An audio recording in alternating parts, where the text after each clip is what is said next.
Pero ito pang-apat na kayong hindi naka-attend, pang-lima ng imbitasyon to. So nakikita nyo ang kabaitan ng Committee on Good Government na pinapangunahan ni Congressman Joel Chua. So nais kong sabihin ulit,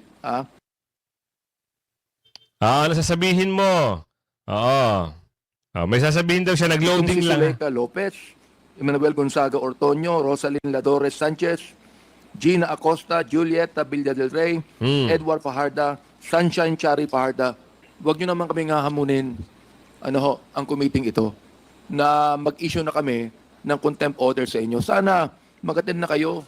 Ngayon pong inibitahan kayo ng pang-5 beses. Sapagkat alam ko naman, Mr. Chair, nakikinig itong mga taong to eh. Hindi naman Gawin nyo! Subukan nyo nga eh. Para magkakaintindihan na kayo. Ang sabi rito ni Kuya Michael, bakit hindi nyo ginawa nung makalawa mga pangatlo? Ngayon pang-apat, magsasalita ka daw dyan at hahamunin mo yung mga opisyalis ng OBP. Tingnan natin kung anong mangyayari nga kung halimbawa pa talaga na magkaroon ng ganun. Saka may nagsabi sa amin, idinadivert na naman daw. Bakit? Yung issue nyo raw, hindi pa raw tapos. Yun ang sabi ni Kuya Edward dito. Di ba may issue pa raw kayo doon sa reward issue, doon kaya Colonel Grijaldo? Hindi pa raw tapos yun. At saka doon sa press con nyo, sa interview nyo, nagbabait-baitan daw kayo. Ano kaya ang nasabi ng mga kasamahan mo patungkol doon, no?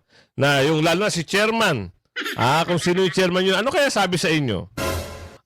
Lang panghihimasok nyo na hindi nyo pinaalam sa committee. Baka, siguro talagang yun ay planado din. Ayun ang sabi rin ni Ate Marites dito. Kaya mahilig mag-Marites to eh. Tuloy! sila ignorante sa hearing na ito. Nakikinig po sila dito. At kung narinig niyo po kami, nananawagan po kami sa inyo. Mag-attend na kayo sa next hearing po natin. At inyo natanggapin ang aming pagiging mabait sa inyo. So Wow! far, Mr. Chair.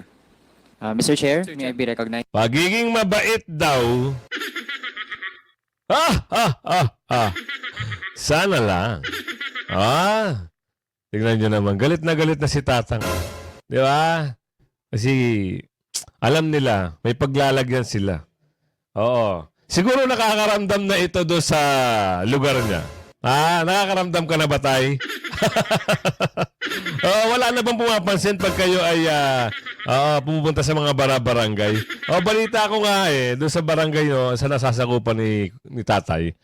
Parang kada tingin sa kanya ng mga tao, parang gusto siyang tirisin na parang kuto. Ayun ang sabi sa amin. Hindi naman kami masyado nagpapaniraw hanggat hindi namin nakikita eh. Pero pakiramdam namin, yun nga.